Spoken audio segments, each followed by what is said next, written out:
Good morning, children. Post-war world and India. ప్రపంచ యుద్ధాల తరువాత ప్రపంచం, భారతదేశం అనే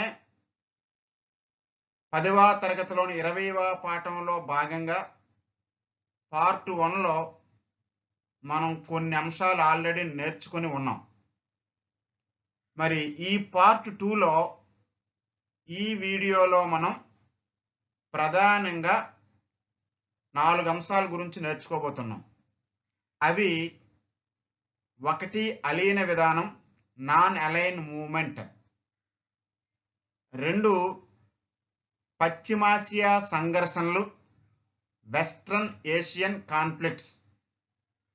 3 growth of nationalism in Middle Asia. మధ్యాసియాలో జాతీయతాభావం ఏ రకంగా వృద్ధి చెందింది. 4 peace agreements and end of the cold war. శాంతి ఒప్పందాలు, ప్రచ్ఛన్న యుద్ధం ముగింపు, రష్యా ఏ రకంగా విచ్ఛిన్నమైంది. ఇట్లాంటి అంశాలన్నీ కూడా ఈ పార్ట్ 2లో మనం నేర్చుకోబోతున్నాం.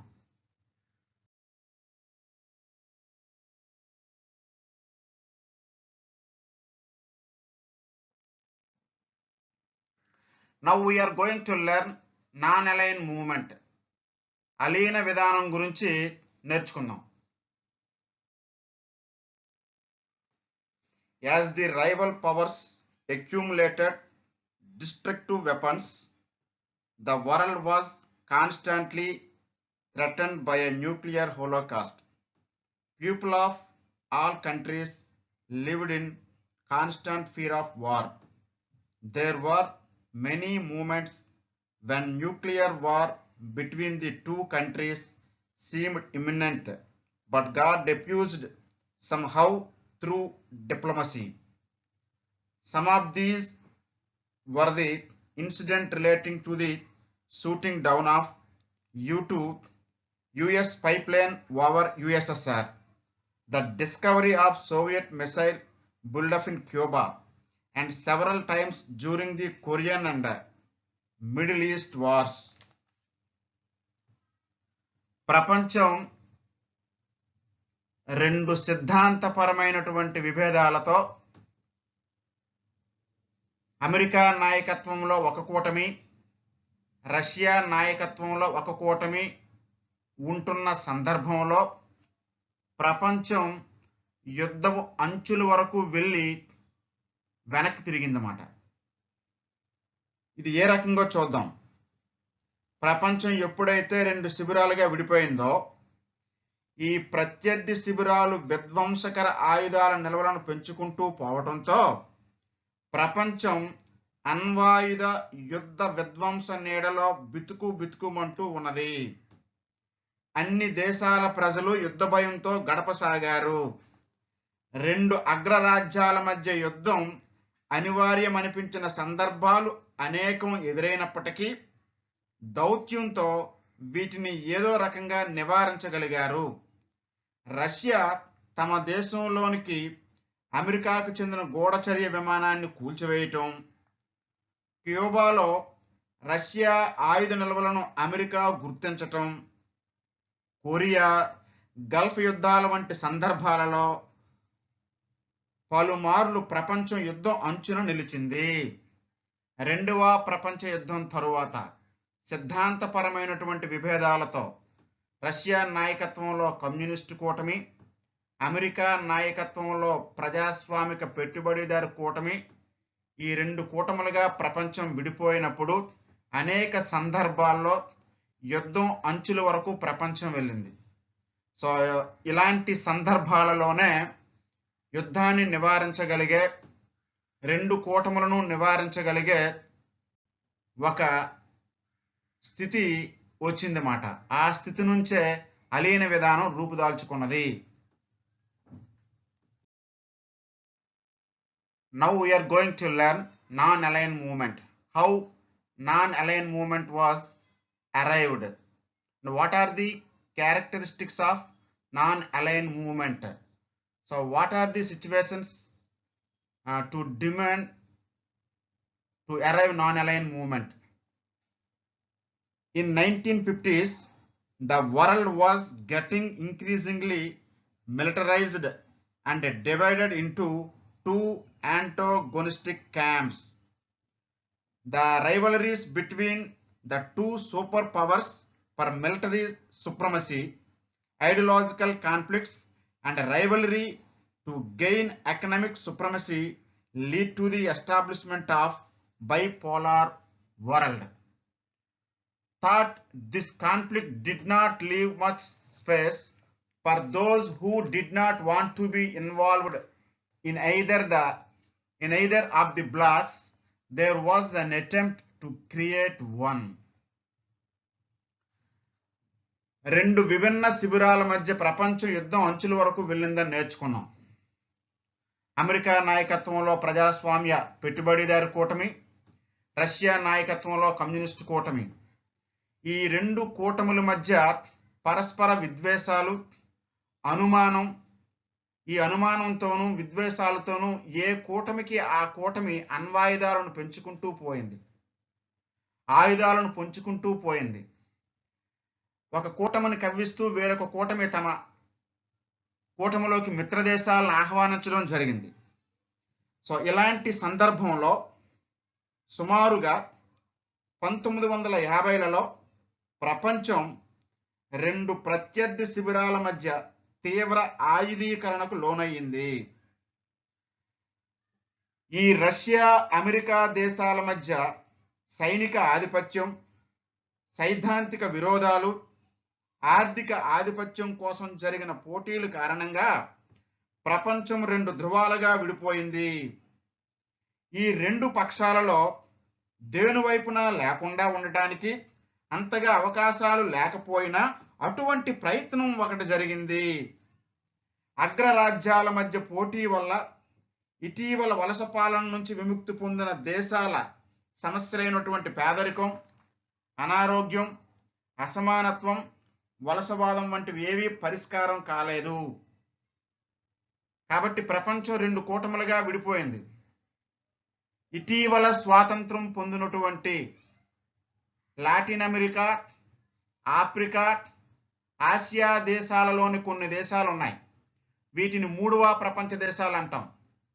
ఉదాహరణకు దక్షిణ అమెరికాలో బ్రెజిల్, ఆఫ్రికాలో కాంగో, ఘనా, అంగోలా, ఆసియాలో ఇండియా, చైనా లాంటి దేశాలు, ఇండోనేషియా లాంటి దేశాలు, వీటిని మూడవ ప్రపంచ దేశాలు అంటాం. ఈ మూడవ ప్రపంచ దేశాలు అటు అమెరికా నాయకత్వంలోని ప్రజాస్వామ్య పెట్టుబడిదారు కూటమిలో కానీ, ఇటు రష్యా నాయకత్వంలోని కమ్యూనిస్టు కూటమిలో కానీ చేరకుండా, అటు చేరకుండా అంటే లీనం అవ్వకుండా, కలిసిపోకుండా, అటు రష్యాలో కలవలేదు, ఇటు అమెరికాలో కలవలేదు. కలవకుండా ఈ దేశాల్లో కొన్ని సమస్యలు ఉన్నాయి.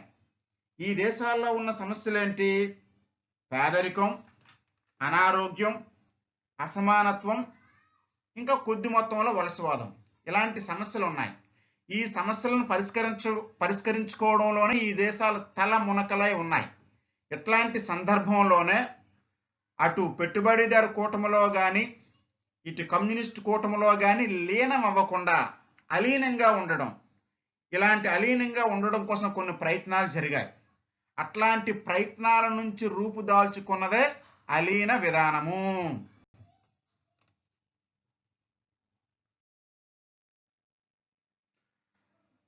After the Second World War, under the leadership of USA and USSR, the world divided into two power blocks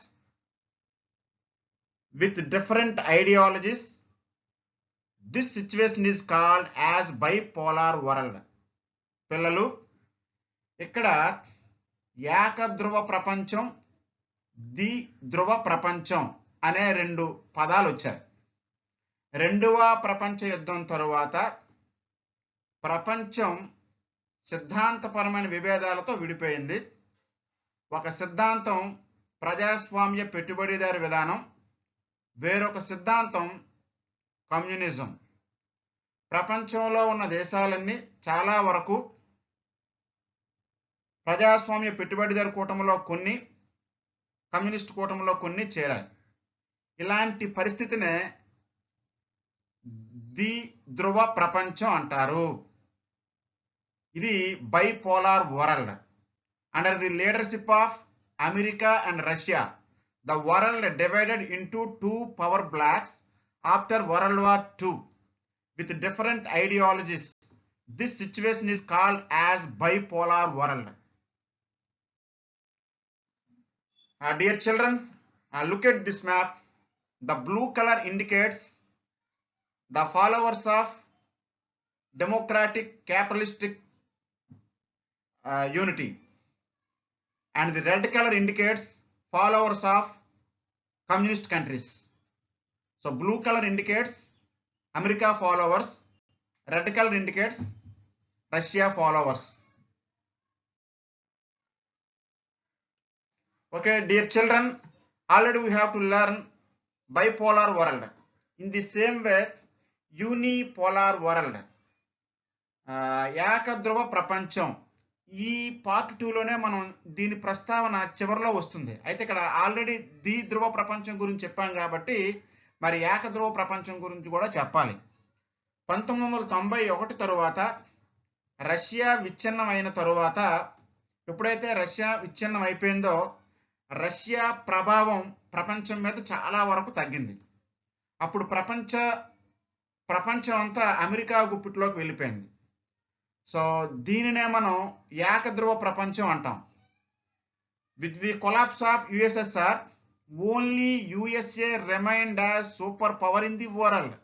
this situation is called as unipolar world. So పిల్లలు, ఇక్కడ ఏకధ్రువ ప్రపంచం అనగానేమి 1 మార్కు ప్రశ్న, ద్విధ్రువ ప్రపంచం అనగానేమి 2 మార్కుల ప్రశ్న. ప్రపంచం అమెరికా నాయకత్వంలోనూ ఇటు రష్యా నాయకత్వంలోనూ 2 ధ్రువాలుగా విడిపోవడాన్ని ద్విధ్రువ ప్రపంచం అన్నాం. రష్యా విచ్ఛిన్నం అయిపోయిన తర్వాత మొత్తం ప్రపంచం యావత్తు సుమారుగా అమెరికా గుప్పుట్లోకి వచ్చింది. ఈ పరిస్థితిని ఏకధ్రువ ప్రపంచం అంటారు. Dear children, please observe this picture. This picture indicates the superiority of America on the world. So మనకి ఈ చిత్రం ఏం చెబుతుంది? ప్రపంచం మొత్తం అమెరికా గుప్పిట్లో ఉన్నట్టు చూపిస్తుంది అన్నమాట. ఎప్పుడైతే రష్యా 1991 తర్వాత విచ్ఛిన్నం అయిపోయిందో, సో ఆల్మోస్ట్ అన్ని రకాల సాంకేతిక పరిజ్ఞానాలు కానీ, విదేశీ సంబంధాలు కానీ, ఇతరత్ర వ్యవహారాలన్నింటిలోనూ అమెరికా పెద్దన్న పాత్ర పోషించింది.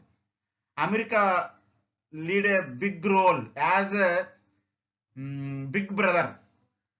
సో కాబట్టి ఇక్కడ అమెరికా పెద్దన్న పాత్ర పోషించినటువంటి 1991 తరువాత సిచ్యువేషన్ మనం ఏకధ్రువ ప్రపంచం అంటాం. పిల్లలు, మరి 2వ ప్రపంచ యుద్ధం తరువాత మరి ప్రపంచం 2 సిద్ధాంతపరమైనటువంటి కూటములుగా విడిపోయిందని చెప్పాం. సో అందులో పశ్చిమ ఐరోపా, అమెరికాలో ఉన్నటువంటి దేశాలన్నీ కూడా ప్రజాస్వామ్య పెట్టుబడిదారి కూటమిగా అమెరికా నాయకత్వంలో ఉన్నాయి. తూర్పు ఐరోపాలో ఉన్న దేశాలు రష్యా నాయకత్వంలో కమ్యూనిస్ట్ కూటమిగా ఉన్నాయి. మనం దీన్ని ద్విధ్రువ ప్రపంచం, బైపోలార్ వరల్డ్ అన్నాం. మరి ఇదే సందర్భంలో 2వ ప్రపంచ యుద్ధం తరువాత కొత్తగా స్వాతంత్రం పొందినటువంటి ఆసియా, ఆఫ్రికా, లాటిన్ అమెరికా దేశాలు, బ్రెజిల్ కానీ, కాంగో కానీ, అంగోలా కానీ, ఇండియా, చైనా, ఇండోనేషియా లాంటి కొత్తగా స్వాతంత్రం పొందినటువంటి దేశాలను 3వ ప్రపంచ దేశాలు అంటారు. మరి ఈ 3వ ప్రపంచ దేశాలు అటు కమ్యూనిస్ట్ కూటమిలో కానీ, ఇటు పెట్టుబడిదారి కూటమిలో కానీ కలిసిపోకుండా, లీనం అవ్వకుండా ఉన్నాయి. ఈ లీనం అవ్వకుండా తమకంటూ ఒక విదేశీ విధానాన్ని రూపొందించుకున్నాయి. దీనినే మనం అలీన విధానం అంటాం. సో కాబట్టి what is non align movement? The policy followed by newly independent countries after second world war without involving in any of the military blocks, following neutrality in international politics. కొత్తగా స్వాతంత్రం పొందినటువంటి ఈ Indonesia, Yugoslavia, China, Angola, Congo, Brazil, India వంటి దేశాలు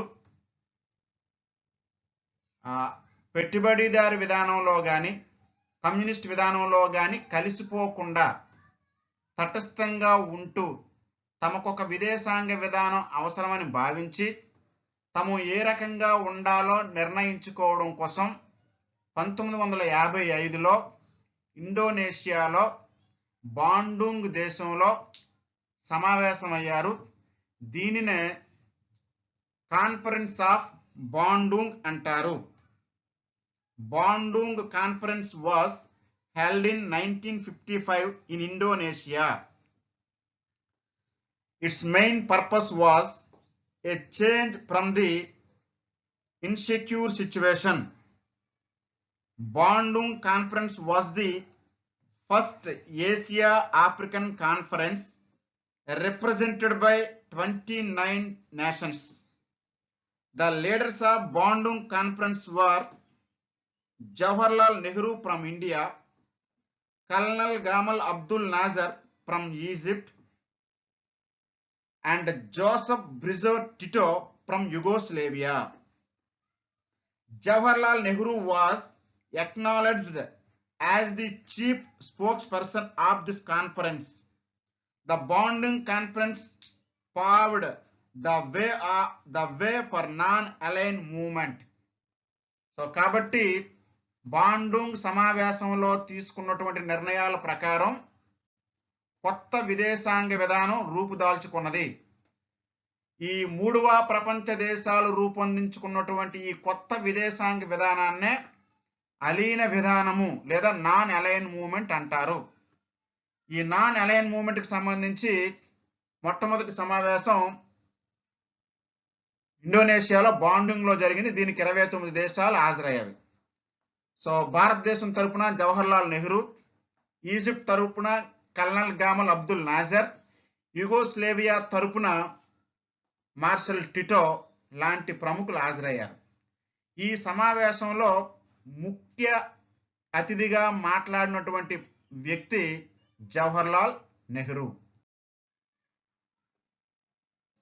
అలీన దేశాల మొట్టమొదటి శిఖరాగ్ర సమావేశం 1961లో నాటి యుగోస్లేవియా రాజధాని బెల్గ్రేడ్ నగరంలో జరిగింది. దీనికి 25 సభ్య దేశాలు హాజరయ్యాయి. ఇందులో ప్రధానంగా భారతదేశం నుంచి జవహర్లాల్ నెహ్రూ, కెన్యా దేశం నుంచి క్వామెన్ క్రుమా, ఈజిప్ట్ దేశం నుంచి కల్నల్ గామల్ అబ్దుల్ నాజర్, ఇండోనేషియా దేశం నుండి జనరల్ సుకర్నో, యుగోస్లేవియా నుంచి మార్షల్ టిటో వంటి ప్రముఖులు హాజరయ్యారు. The first summit was held at Belgrade in Yugoslavia in September 1961. It was attended by 25 member countries. The below picture indicates those who are attended this conference. Jawaharlal Nehru from India, Kwame Nkrumah from Kenya, Colonel Gamal Abdul Nasser from Egypt, Dr. Sukarno from Indonesia, and the Marshal Tito, Yugoslavia. So ఇది అలీన దేశాలకు సంబంధించినటువంటి మొట్టమొదటి శిఖరాగ్ర సమావేశం.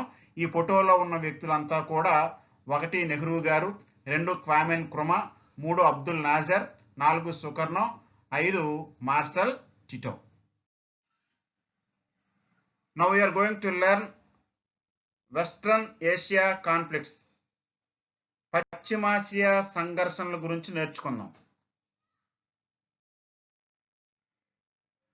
పశ్చిమాసియా సంఘర్షణల గురించి నేర్చుకునే ముందు అసలు పశ్చిమాసియా అనగానేమి? ఈ పశ్చిమాసియా అనగా ఆసియా ఖండానికి యూరప్ ఖండానికి మధ్యలో ఉన్న ప్రాంతం. ప్రధానంగా ఆసియా ఖండానికి యూరప్ ఖండానికి మధ్యలో ఉన్న ప్రాంతాన్ని కొన్ని సందర్భాల్లో మధ్య ప్రాచ్యము అంటారు. ఇందులో ప్రధానంగా అరేబియా ద్వీపకల్పంలోని దేశాలు, నల్ల సముద్రానికి కాస్పియన్ సముద్రానికి మధ్యలో ఉన్న కొన్ని రష్యాలో భాగమైనటువంటి ప్రాంతాలు. సో ఈ ప్రాంతాన్ని పశ్చిమాసియా లేదా మధ్యప్రాచ్యం అంటారు. West Asia refers to the region between Europe and Asia. The term Middle East is also used to describe this area. So పశ్చిమాసియా ప్రాంతంలో ప్రధానంగా మనకి Saudi Arabia, Yemen, Oman, Bahrain, Iran, Iraq, Jordan, Israel, especially Israel, Jordan, ఈజిప్ట్లో కొన్ని భాగాలు, ఈ ప్రాంతం అంతా కూడా పశ్చిమాసియా లేదా మధ్య ప్రాచ్యంలోకి వస్తుంది. The conflicts that developed between Arabs and Jews are often described as the West Asian crisis. It was mainly related to the occupation of Palestine. Jerusalem, a city in Palestine, is a holy city for Jews, Christians and Muslims. పిల్లలు, ఈ Europe ఖండానికి Asia ఖండానికి మధ్య ప్రాంతాన్ని పశ్చిమాసియా అంటారని చెప్పాం. మరి ఇదే ప్రాంతాన్ని మధ్య ప్రాచ్యం అని కూడా అంటారని కూడా మాట్లాడుకున్నాం. ఈ అరబ్బులకి యూదులకి మధ్య ఏర్పడినటువంటి ఘర్షణలను పశ్చిమాసియా సంక్షోభం అని అంటారు. ఇది ప్రధానంగా పాలస్తీనా ఆక్రమణకు సంబంధించినది. అరబ్బులు నివాసం ఉంటున్నటువంటి పాలస్తీనా రెండవ ప్రపంచ యుద్ధానికి ముందు బ్రిటిష్ నియంత్రణలో ఉండేది. ఈ పాలస్తీనాలో ఉన్నటువంటి జెరూసలేం అనే నగరం యూదులకు, క్రైస్తవులకు, ముస్లింలకు అత్యంత పవిత్రమైనటువంటి స్థలం.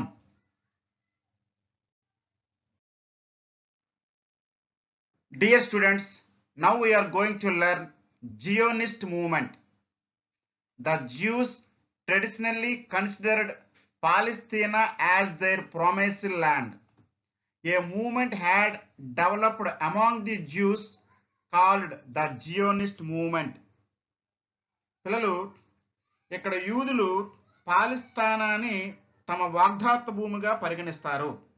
అంటే యూదులు పాలస్తీనా అనేది తమ సొంత మాతృభూమిగా పరిగణిస్తారు. వాగ్దాత్త భూమి అంటే మాతృభూమి అని అర్థం. ప్రాచీన కాలంలో అక్కడ నుంచి ఈ యూదులను నిర్వాసితులను చేయడంతో ఈ యూదులు అనేవారు పాలస్తీనా నుంచి యూరప్, ఆసియా అన్ని ప్రాంతాలకి వలసలు వెళ్ళిపోయారు. యేసుక్రీస్తుని సిలువ వేయడానికి యూదులను బాధ్యులను చేసి యూరప్లో ఉన్న క్రైస్తవులు ఆ యూదులను వేధింపులకు గురి చేసేవాళ్ళు. దీనికి చక్కని ఉదాహరణ జర్మనీలో నాజీ పాలన కింద ఉన్నటువంటి లక్షలాది యూదులను చంపారు. కేవలం జీసస్ క్రైస్ట్ ని సిలువ వేయడానికి యూదులే కారణం అని చెప్పి. మరి ఇలాంటి సమయంలో పాలస్తీనాను విడిచిపెట్టి ప్రపంచవ్యాప్తంగా వలసపోయినటువంటి యూదులను అంతటినీ, ప్రపంచవ్యాప్తంగా ఉన్న యూదులను ఏకం చేసి తమ మాతృభూమి అయినటువంటి పాలస్తీనాను తిరిగి పొంది యూదులకు ప్రత్యేక దేశాన్ని నిర్మించడానికి యూదులలో జియానిస్ట్ ఉద్యమం మొదలైంది. ఇలాంటి జియానిస్ట్ ఉద్యమానికి 1945లో పాశ్చాత్య దేశాలు కూడా తమ మద్దతు ప్రకటించాయి.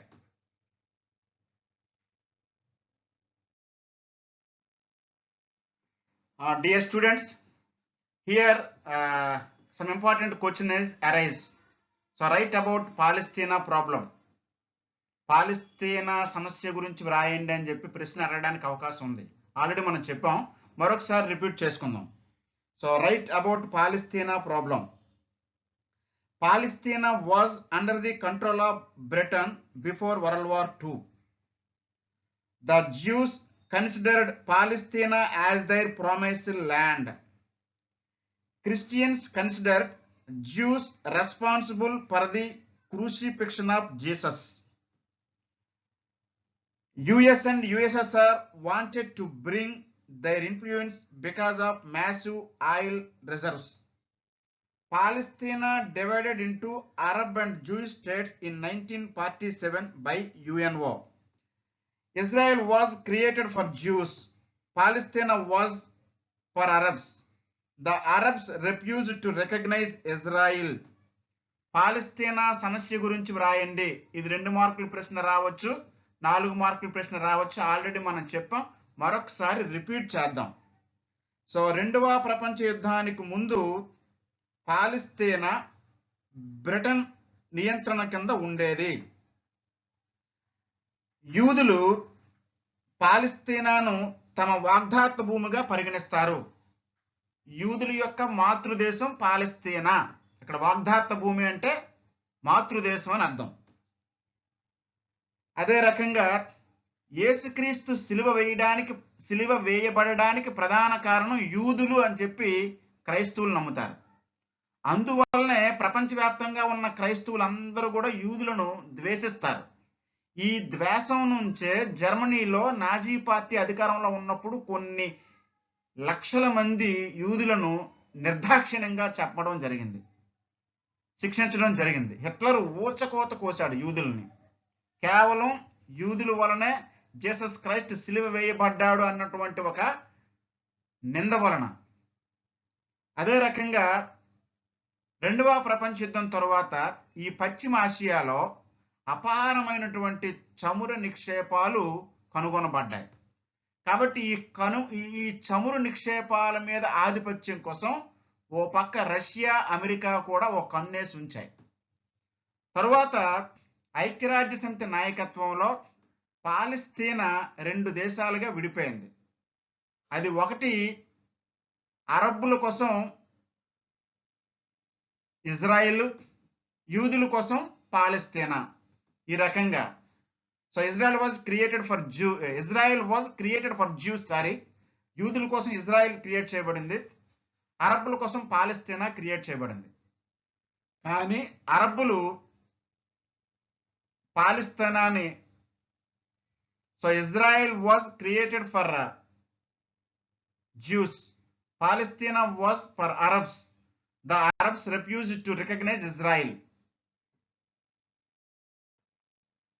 పిల్లలు, ఇక్కడ మనం క్రూసిఫిక్షన్ అనే పదం వాడాం. So put someone to death by nailing or binding them to a cross. యేసుక్రీస్తుని సిలువ వేయటమే క్రూసిఫిక్షన్. క్రూసిఫిక్షన్ అనగా క్రీస్తు సిలువ వేయబడుట అని అర్థం. The president of Egypt Colonel Gamal Abdul Nasser made an effort to unite the Arabs. He formed Fedayins for causing explosions in public places in Israel. Nasser nationalized the Suez Canal for the support of USSR. ప్రపంచవ్యాప్తంగా ఉన్నటువంటి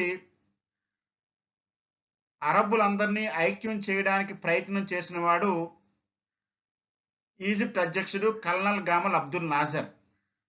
నాజర్ యొక్క పదవీ కాలం 1918. నాజర్ యొక్క జీవిత కాలం 1918 నుండి 1970 వరకు. ఇతను Israel మీద కక్ష తీర్చుకోవడం కోసం ఆత్మాహుతి దళాలను ఏర్పాటు చేశాడు. రష్యా సహాయంతో బ్రిటన్ మీద ఒత్తిడి తీసుకొచ్చి సూయజ్ కాలువని జాతీయం చేయడం జరిగింది. సో మధ్యధరా సముద్రాన్ని, ఎర్ర సముద్రాన్ని కలుపుతున్నట్టు కాలువ సూయజ్ కాలువ. ఆ సూయజ్ కాలువ మీద నియంత్రణ బ్రిటన్కు ఉండేది. రష్యా సహకారంతో బ్రిటన్ తప్పించి సూయజ్ కాలువను జాతీయం చేసిన వాడు కల్నల్ గామల్ అబ్దుల్ నాజర్ 1956లో. సో ఇజ్రాయెల్కి వ్యతిరేకంగా అరబ్బులందరినీ ఏకం చేయడం కోసం,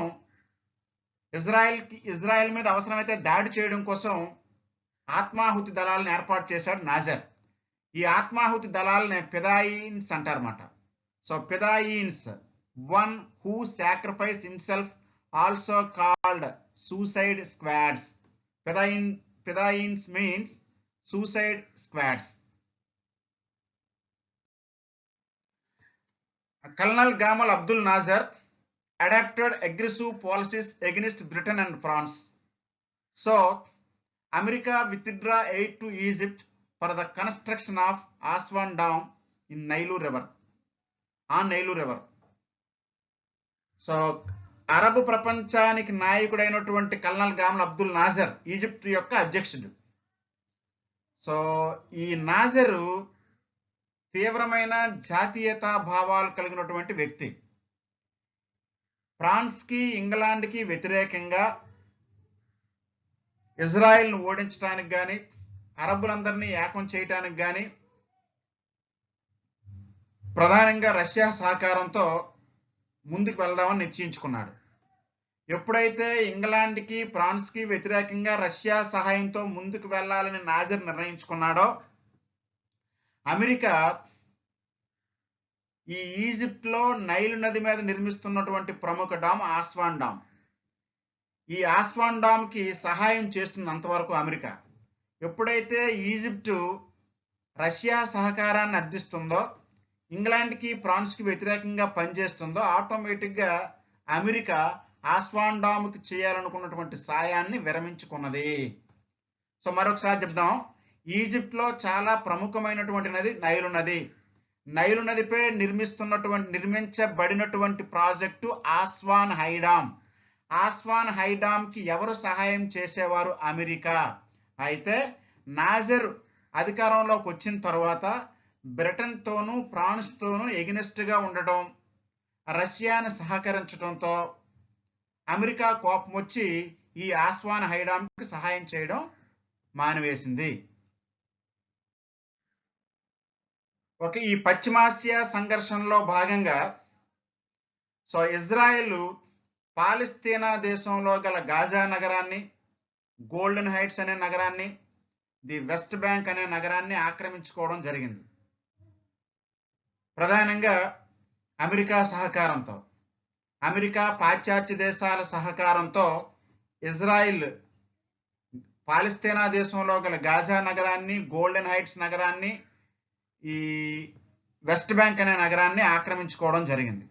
Israel occupied Gaza, golden heights and the west bank from the Palestine. In 1956, Israel attacked Egypt with the support of Western powers, and both USA and USSR demanded cessation of war and ceasefire. Israel had to withdraw its army. 1956లో పాశ్చాత్య దేశాల సహకారంతో Israel Egypt మీదకి దండయాత్రకు వచ్చింది. తరువాత America రష్యాల మధ్యవర్తిత్వంతో వెంటనే యుద్ధం నుంచి ఉపసంహరించుకోవాలని రష్యా అమెరికా ఆదేశించడంతో ఇజ్రాయిల్ తమ సైన్యాన్ని వెనక్కి తీసుకోవడం జరిగింది.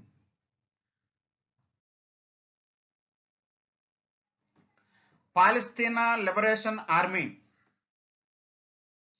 పాలస్తీనా ఏ రకంగా ఏర్పడింది, పాలస్తీనాని రక్షించడానికి ఏర్పాటైనటువంటి సైన్యం ఏంటి, ఇట్లాంటి విషయాలన్నీ కూడా ఈ స్లైడ్లో నేర్చుకుందాం. Palestine liberation army, the short form of PLO. PLO means Palestina Liberation Army. Palestina means Palestina Liberation Organization. It was established in 1964 in Jordan and added a new dimension of bringing together all different Arab factions.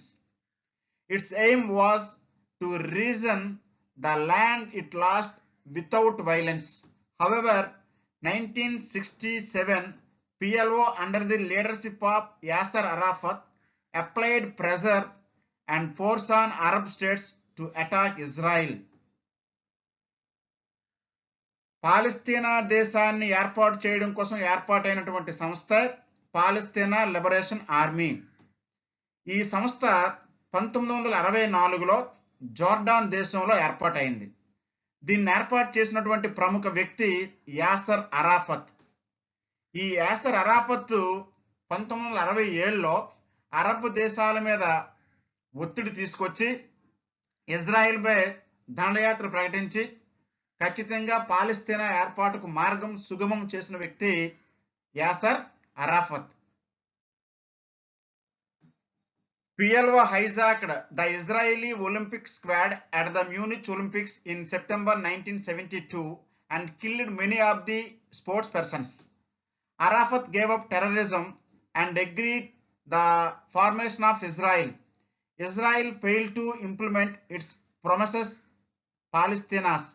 Israel continued to attack the Palestinas. Yasser Arafat died in 2004 due to suspect of poisoning.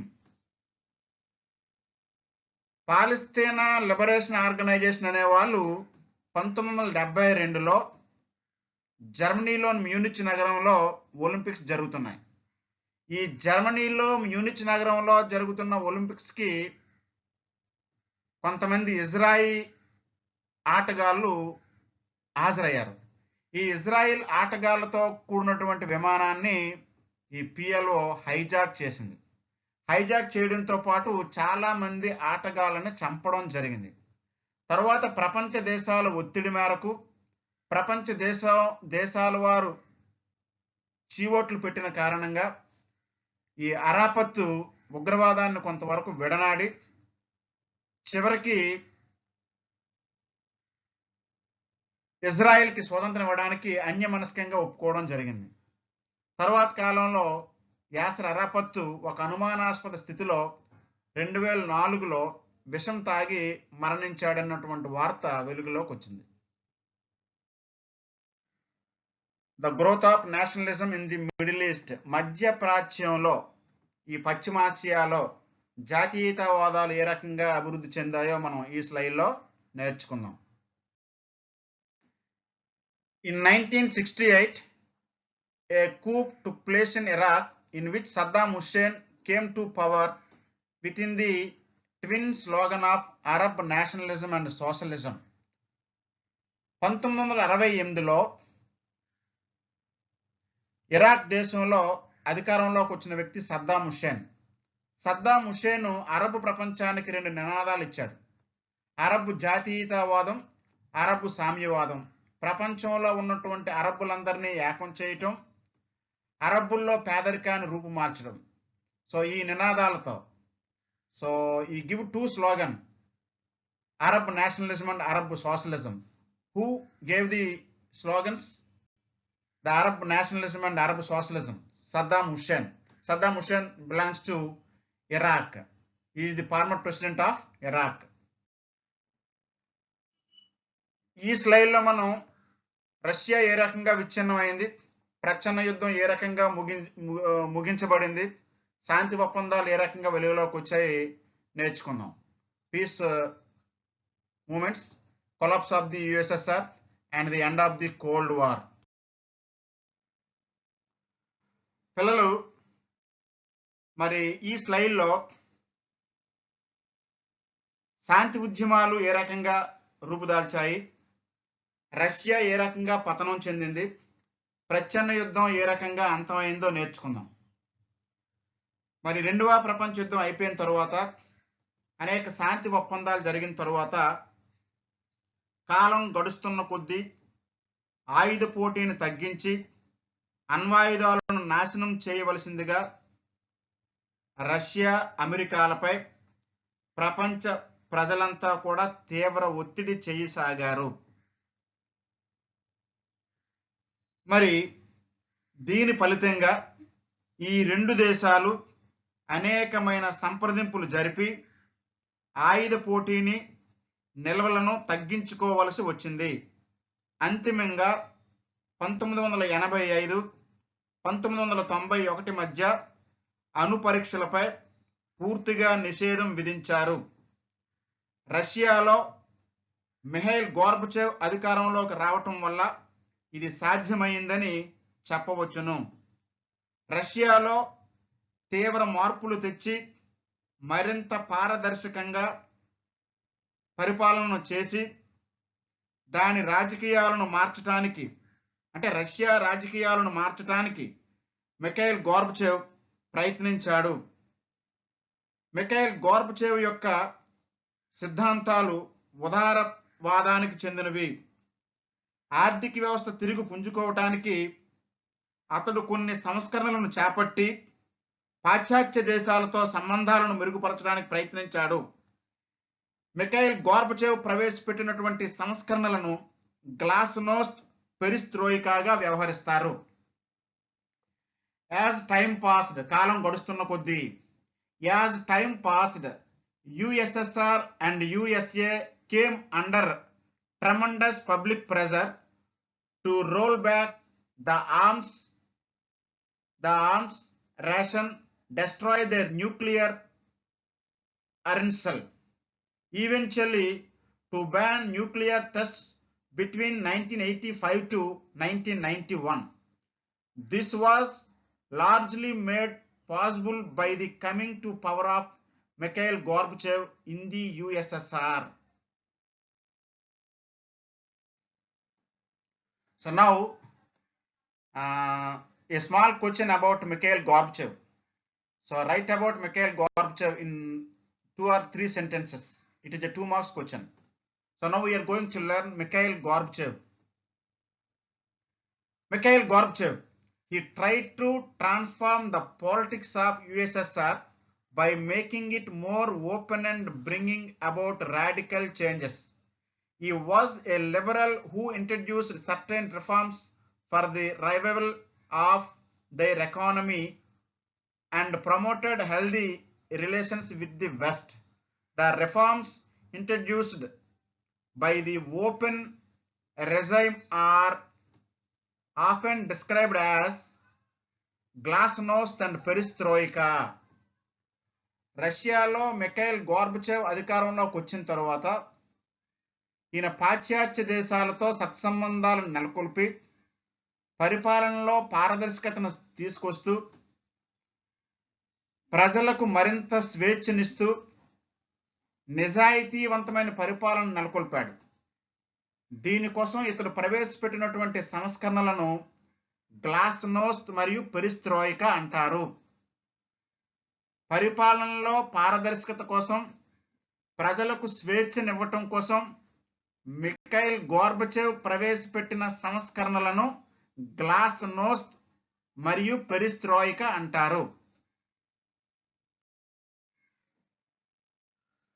So at the time of Mikhail Gorbachev as a Russian president, the East Germany followed the principles of communism and the West Germany followed the principles of capitalism. So జర్మనీలో తూర్పు Germany communist భావాల వైపు, పశ్చిమ Germany పెట్టుబడిదారు భావాల వైపు ఉండడంతో Germany అనేది తూర్పు పశ్చిమ జర్మనీలుగా విభజన చేయబడింది. ఈ జర్మనీని తూర్పు జర్మనీ గాను పశ్చిమ జర్మనీ గాను వేరు చేస్తున్నది బెర్లిన్ గోడ. The Berlin wall separates eastern and western portions of Germany. Berlin గోడ జర్మనీని తూర్పు జర్మనీ గాను పశ్చిమ జర్మనీ గాను వేరు చేస్తున్నది. తూర్పు జర్మనీ కమ్యూనిస్ట్ భావజాలంతో రష్యాకి స్నేహంగా ఉంది. పశ్చిమ జర్మనీ ప్రజాస్వామ్య పెట్టుబడిదారు భావజాలంతో పాశ్చాత్య దేశాలకు స్నేహంగా మెలిగిందన్నమాట. సో రష్యాలో అవలంబిస్తున్నటువంటి సామ్యవాద విధానంలో గల వ్యవస్థాగత లోపాల వలన సో రష్యా 1922 నాటికి union Soviet socialist Russia USSR, union Soviet socialist Russia అని చెప్పి సుమారు 12+3 15 దేశాల కూటమిగా ఏర్పడింది. మరి ఈ సోవియట్ వ్యవస్థ నిర్మాణంలో గల లోపాల వలన ఆచరణలో సామ్యవాదం అంత విజయం సాధించకపోవడంతో ఈ రష్యా కూటమిలో ఉన్న దేశాలు ఒక్కొక్కటి రష్యా కూటమి నుంచి USSR నుంచి వైదొలగడం మొదలైంది. ఇలా వైదొలుగుతున్నప్పుడు ముందు బాల్టిక్ దేశాలు USSR నుంచి బయటకు వచ్చాయి. తర్వాత చైనా కూడా రష్యాతో శత్రుత్వాన్ని పెంచుకున్నది.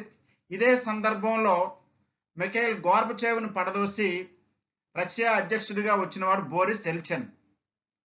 So in the USSR, Boris Yeltsin resisted the coup to remove Gorbachev. గార్బచేవ్ని పదవీచ్యుతుని గావించి అధికారంలోకి వచ్చినవాడు బోరిస్ ఎల్సిన్. సో ఈ ఎల్సిన్ నాటికే సంపూర్ణంగా రష్యా విచ్ఛిన్నం అయింది. ఈ కమ్యూనిస్ట్ వ్యవస్థ, సామ్యవాద వ్యవస్థ నిర్మాణంలో ఉన్నటువంటి లోపాల వలన, వ్యవస్థాగత నిర్మాణంలో ఉన్న లోపాల వలన ఆచరణలో సామ్యవాద భావజాలం కానీ కమ్యూనిస్ట్ భావజాలం కానీ అంత సులభతరం కాదు. సో దీని వలన ఈ రష్యా కూటమిలో, యుఎస్ఎస్ఆర్ కూటమిలో ఉన్నటువంటి చాలా దేశాలు యుఎస్ఎస్ఆర్ నుంచి వైదొలగడంతో రష్యా పూర్తిగా 1991 నాటికి విచ్ఛిన్నమయ్యి రష్యా ఏకాకిగా మిగిలింది. ఎప్పుడైతే రష్యా ఏకాకిగా మిగిలిందో ఈ ప్రపంచం అంతకుముందు 2 ధ్రువాలుగా ఉండేదని చెప్పాం. ఒక ధ్రువం పూర్తిగా విచ్ఛిన్నం అవడంతో రష్యా ఏకాకి అవ్వటంతో మరి ఈ పరస్పర విరుద్ధ భావాలు, కవ్వింపు చర్యలు ఆటోమేటిక్గా తగ్గిపోయాయి. ఈ పరస్పర విరుద్ధ భావాలు, కవ్వింపు చర్యలు తగ్గిపోవడం, అణ్వాయుధాల యొక్క వాడకం తగ్గడం, ఆయుధ పోటీ ఎప్పుడైతే తగ్గిందో అనుకోకుండా ప్రచ్ఛన్న యుద్ధం ముగిసినట్టే లెక్క. సో కాబట్టి రష్యా ఎప్పుడైతే విచ్ఛిన్నం అయిందో సహజంగా ప్రచ్ఛన్న యుద్ధం అనేది ముగింపు దశకు వచ్చి ప్రపంచం అంతా అమెరికా నాయకత్వంలో ఏకధ్రువ ప్రపంచంగా వెలుగొంది. ప్రపంచం ఒక కుగ్రామంగా మారి ప్రపంచ దేశాల మధ్య వ్యాపార, వర్తక, సాంస్కృతిక సంబంధాలు పెరిగాయి. దీన్నే మనం గ్లోబలైజేషన్ అంటాం. So USSR disbanded in 1991. With the collapse of the USSR, a new era of unipolar world and the era of globalization began in the world. So ఎప్పుడైతే రష్యా విచ్ఛిన్నమైందో ప్రపంచమంతా ఏకధ్రువంగా మారి అమెరికా అగ్రరాజ్యంగా వెలుగొందుతూ ప్రపంచీకరణ అనే కొత్త భావన పురుడు పోసుకుందన్నమాట.